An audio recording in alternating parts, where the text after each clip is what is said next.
अगर हमारी फैमिली में कोई ड्वार्फिज्म की न्यूज़ आई है या ड्वार्फिज्म का बेबी पैदा हुआ है, doctor Noki, I really hope that you can give us some really good tips on this.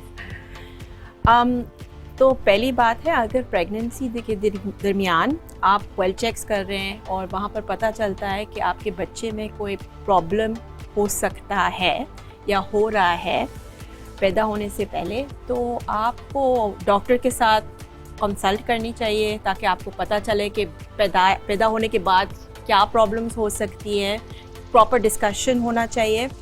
और फिर absolutely one of the biggest taboos in Pakistan, mental health, seek counselling. लोग सोचते हैं कि ये बुरी बात है, हमें नहीं करने चाहिए, मगर जब आपको पता चलता है कि कुछ हो रहा है तो please do start seeking counselling. और अगर पैदा होने के बाद अगर बच्चा को खुदा न ख्वास्ता कुछ है, जो भी चीज़ है, आप फिर से डॉक्टर के साथ अच्छी तरीके से बैठकर बात करें. मैं काउंसल करती हूँ अपनी पेशेंट्स को और फिर मैं उनको रेफ़र करती हूँ मेंटल हेल्थ काउंसलिंग के लिए साइकाइट्रिस्ट या साइकोलॉजिस्ट के पास, जो भी नेसेसरी है. ये बहुत इंपॉर्टेंट चीज़ है. इतना टैबू है काउंसलिंग.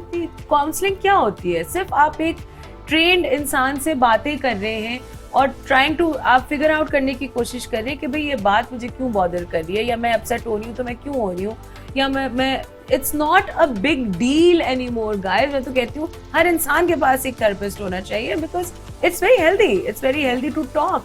कुछ चीज़ें हैं जो मैं अपने माँ बाप से कहती हूँ जो मैं अपने दोस्तों से नहीं कह सकती, कुछ चीज़ें जो मैं अपने दोस्तों से कहती हूँ जो मैं अपने भाइयों से नहीं कह सकती. एक थेरेपिस्ट एक बहुत ही प्राइवेट, आपका सिक्योर, आप बहुत सिक्योर एनवायरनमेंट में जो जी चाहे अपनी आप बोल सकते हैं, और वो फिर आपको सिर्फ एनालाइज करके बताएंगे कि भाई आप, वो कोई आपको ना एडवाइस देते हैं ना वो आपको जज करते हैं. They are just there to listen to you and try to help you sort your stuff out. कभी आपके पेरेंट्स ने या आपने, दानिश भाई, कंसिडर की थेरेपी? नहीं. आपके बेसिकली 11, 12, 13 में जाके कुछ पेरेंट्स को कुछ अवेयरनेस आई कि ये शायद कुछ दाल में कुछ काला लग रहा है.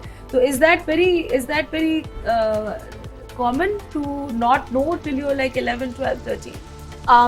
Yes, क्योंकि यहाँ पर वेल चेक्स नहीं करते हैं तो ट्रैकिंग नहीं होती बच्चे के कद.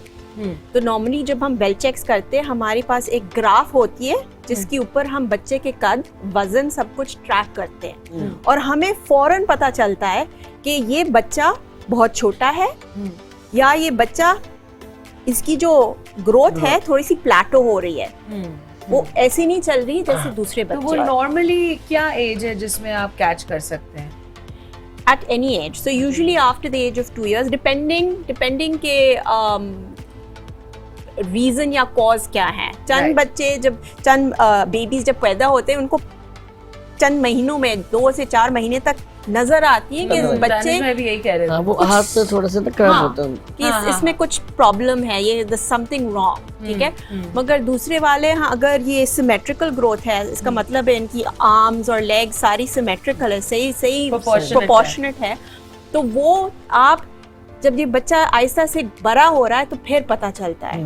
और फिर मेरे पास जब हम ये ट्रैक करते हैं और देखते हैं तो हम कैलकुलेट करते हैं पेरेंट्स के हाइट पर, देखते हैं अगर ये बच्चे, हम प्रेडिक्ट कर सकते हैं कि अगर ये बच्चा अपनी पेरेंट की हाइट जेनेटिकली सही पाथ पर है या नहीं, और अगर सही पाथ पर नहीं है तो हम स्पेशलिस्ट को भेजते हैं. आप बहुत क्यूट लगती हैं जब आप अपने माइंड में इंग्लिश टू उर्दू हम जब हम सही पाथ पे चलते हैं तो मुझे बहुत सीरियस बात हो रही है और मुझे इतना मजाक नहीं करना चाहिए. कमल, हम जैसे इंग्लिश सोच के बोलते हैं ना, ये उर्दू सोच के बोलते हैं.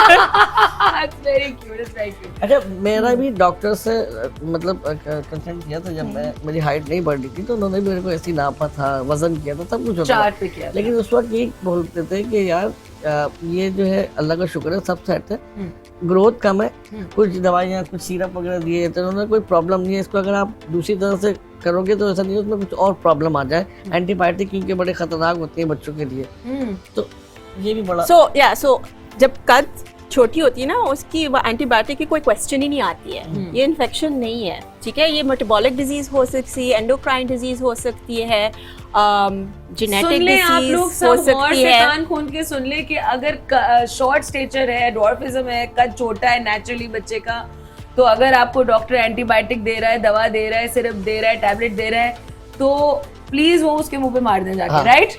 क्योंकि इसका कोई एंटीबायोटिक से कद लंबा नहीं होगा। मुझे बोलते थे अक्सर लोग कि जी उल्टा लटका करो, कद बड़ा हो जाएगा। अब मतलब बंदर तो फिर आलम जितना इतना होता। वो तो आपने उसको झापड़ मारा नहीं मारा है, तभी जाके मेरी तरफ से एक लटकने से कद बढ़ने क्या ताल्लुक है मतलब। उल्टा लटका दो। तो हम क्या करते हैं, हम बच्चे को एंडोक्रिनोलॉजिस्ट के पास भेजते हैं। वो है स्पेशलिस्ट जो चेक करते हैं कि हार्मोन्स, हाँ, not just hormones but metabolism और सारी चीजें चेक करते हैं हम इसके लिए कुछ कर सकते हैं या नहीं। ठीक है, बच्चे की प्रोग्नोसिस क्या है, लॉन्ग टर्म फ्यूचर बच्चों के साथ क्या होगा। अगर चंद छोटे कद के बच्चों में हम दवाई दे सकते हैं to help them catch up with weight, मगर वो सिर्फ और सिर्फ एंडोक्रिनोलॉजिस्ट करते हैं। अगर आपका डॉक्टर एंडोक्रिनोलॉजिस्ट नहीं है, बच्चों का एंडोक्रिनोलॉजिस्ट, एडल्ट्स का नहीं। एंडोक्रिनोलॉजिस्ट किस चीज का डॉक्टर होता है, जरा उर्दू में बता सकती है या नहीं? मुश्किल है? नहीं, मुश्किल है। तो यानी एंडोक्रिनोलॉजिस्ट हार्मोन्स एंड मेटाबॉलिज्म का स्पेशलिस्ट। हाँ, अगर आपके फैमिली में ये प्रॉब्लम आपको लग रही है कि है या हो चुकी है, तो आप एंडोक्रिनोलॉजिस्ट के पास लेके जाएं, वो आपको स्पेसिफिकली बताएगा। क्योंकि देखिए ड्वार्फिज्म, जैसे उन्होंने कहा, शॉर्ट स्टेचर का स्पेक्ट्रम है। हो सकता है ड्वार्फिज्म हो और बहुत सारी और भी चीजें हो सकती हैं जिसका इतना फेमस ड्वार्फिज्म जैसे नाम है वो ना हो सकता है उनको कोई ऐसी कंडीशन हो जिससे उनके हार्मोन्स एंड मेटाबॉलिज्म एनालाइज करके उनको कोई ऐसी चीजें हम दे सकें जो वो हल्का सा नॉर्मलाइज हो जाए या बेहतर की तरफ चला जाए।